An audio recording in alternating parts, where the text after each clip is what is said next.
नमस्कार, सांचीज किचन मध्ये तुमचं मनपूर्वक स्वागत। स्ट्रीट फूड म्हटलं की सगळ्यांच्या तोंडाला पाणी सुटतं ते वडापावमुळे। वडापाव सगळ्यांचा आवडता पदार्थ। हाच वडापाव आपण आज बनवूयात, गरमागरम मस्त लज्जतदार। चला बनवूयात आपण वडापाव। वडापावसाठी लागणारे साहित्य आहे उकडलेले बटाटे। मी इथे साधारणपणे 4 बटाटे घेतलेले आहेत, ते उकडून घेतलेले आहेत। ते उकडून मी बारीक चिरलेत। बटाटे फार पण आपल्याला उकडू द्यायचे नाहीयेत, ते साधारण अशा फोडी होतील असे ठेवायचे, आपण ते स्मॅश करणार नाहीये। 1 कप डाळीचं पीठ, म्हणजे साधारणपणे हे 200 ग्रॅम होतं। आलं, लसूण आणि मिरची याची पेस्ट तुम्ही तुमच्या आवडीनुसार घालायची आहे। मी इथं 4 मिरच्या, साधारण अर्धा इंचाचा आल्याचा तुकडा आणि 10-15 लसूणच्या पाकळ्या घेतलेल्या आहेत। बारीक चिरलेली कोथिंबीर, चवीनुसार मीठ, थोडीशी साखर, जिरे, मोहरी, हिंग, हळद आणि अर्ध्या लिंबाचा रस घेतलेला आहे मी इथं। आपण आता वडापावच्या कव्हरसाठी लागणारं बॅटर तयार करायला घेऊ। बॅटर करण्यासाठी आपण घेऊयात 1 कप डाळीचं पीठ, चवीनुसार मीठ, हळद, थोडासा हिंग। यामध्ये साधारणपणे 1 टेबलस्पून ऑलिव्ह ऑइल मी टाकते। मी इथं ऑलिव्ह ऑइलचा वापर केलेला आहे, तुम्ही तुमच्याकडे असेल ते किंवा हवं ते यूज करू शकता। आता याच्यात मी पाणी ॲड करते। आपण हे पीठ जे बनवणार आहोत ते फार पातळ बनवायचं नाहीये किंवा फार घट्ट देखील बनवायचं नाहीये।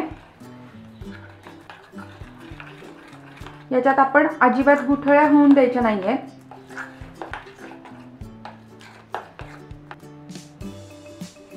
तुम्ही थोडासा अंदाज बघतच यामध्ये पाणी घाला।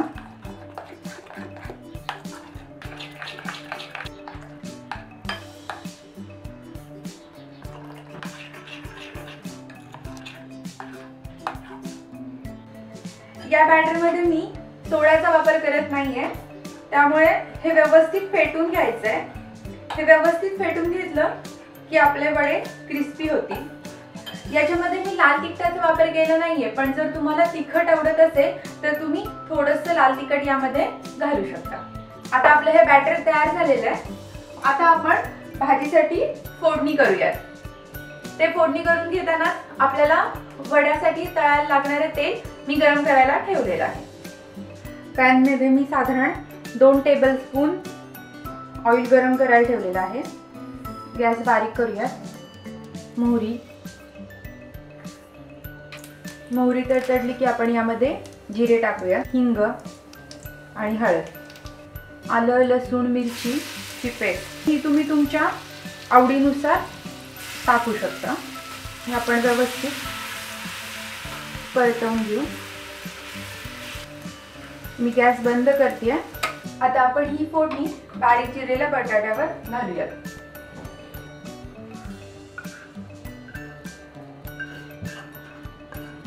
चवीनुसार मीठ घालूयात। अगदी थोडीशी साखर घालते मी चवीसाठी, साखर ऑप्शनल आहे, आणि लिंबाचा रस, कोथिंबीर। आता हे मिश्रण आपण व्यवस्थित एकत्र करून घेऊयात।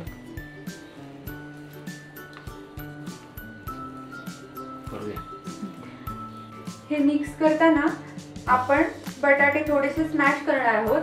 बटाटे फार स्मॅश करायचे नाहीयेत, कारण ते मिश्रण पातळ होऊ शकतं, त्यामुळे आपण थोडेसे स्मॅश करून घेतोय।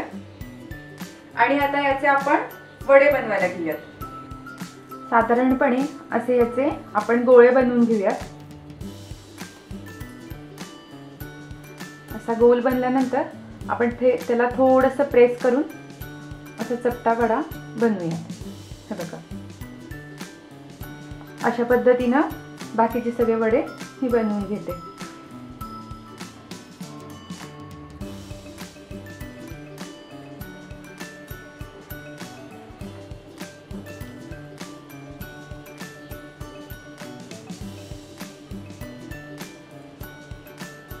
आपले बटाट्याच्या भाजीचे गोळे बनवून झालेले आहेत। आता आपण हे बॅटर मध्ये बुडवून तळून घेणार आहोत। आता आपण एक बटाटा वडा याच्यामध्ये बुडवूया। मी चमच्याचा वापर करते, तो व्यवस्थित बुडला जातो। व्यवस्थित पीठ लावून आता आपण हा तळून घेऊया. आपलं तेल गरम झालंय का आपण बघून घेऊ. हे बघण्यासाठी थोडंसं डाळीच्या पिठाचं बॅटर याच्यामध्ये टाकायचं. ते असं लगेच वरती आलं की आपलं तेल व्यवस्थित गरम झालंय असं समजायचं. मी काढून घेते.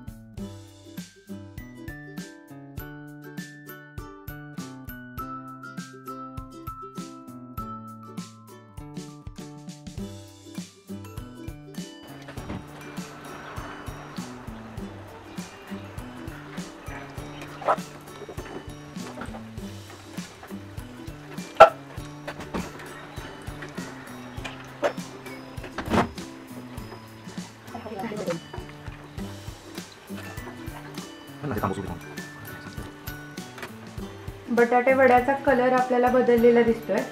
साधारण ते असे ब्राउनिश कलरचे झाले, गोल्डन ब्राउनिश कलरचे, की आपले बटाटे वडे तळलेत असं समजावं. अशा पद्धतीनं त्याचा कलर आला पाहिजे. आपले वडे तळून झालेले.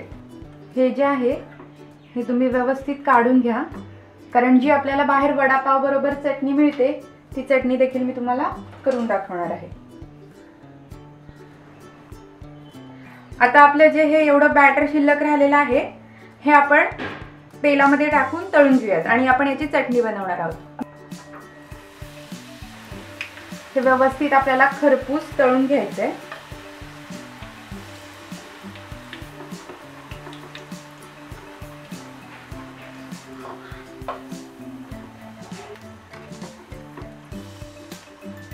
हे बघा व्यवस्थित खरपूस तळून झालेलं आहे. ते बाजूला काढून घेते. आपण हे मिक्सर मधून काढून घेणार आहोत.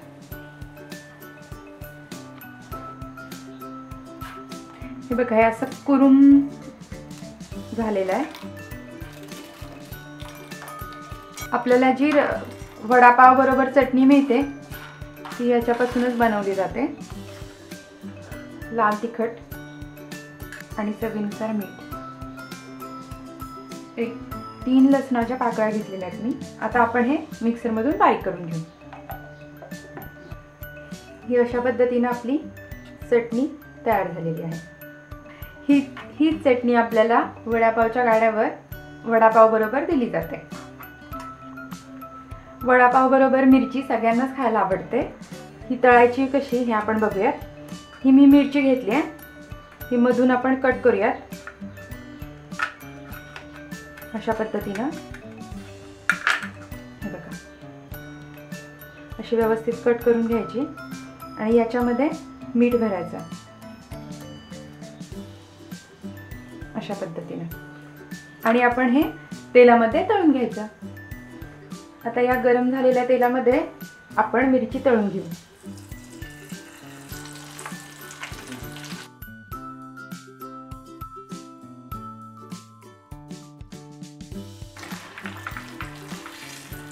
अशा पद्धतीनं आपण मिरची तळून घेऊ शकतो. आपण घेतलेल्या भाजीच्या मिश्रणामध्ये साधारण आपले 10 बटाटे वडे झालेले आहेत. हे साधारण अशा या आकाराचे झालेले आहेत. आता तुम्ही बटाट्याची साईज तुमची केवढी आहे त्याच्यावर डिपेंड आहे की ते वडे किती होतील. आता आपण प्लेटिंग करूयात. लादी पाव हा बाजारामध्ये सहज उपलब्ध असतो. आपण मध्ये कट करून घेऊयात. अशा पद्धतीनं कट केल्यानंतर मी एका बाजूला चिंच आणि गुळाची चटणी लावून घेते. या चिंच गुळाच्या चटणीची रेसिपी तुम्ही सांचीज किचन मध्ये पाहू शकता. बटाटे वडा आणि त्याच्यावर केलेली आपण लाल चटणी.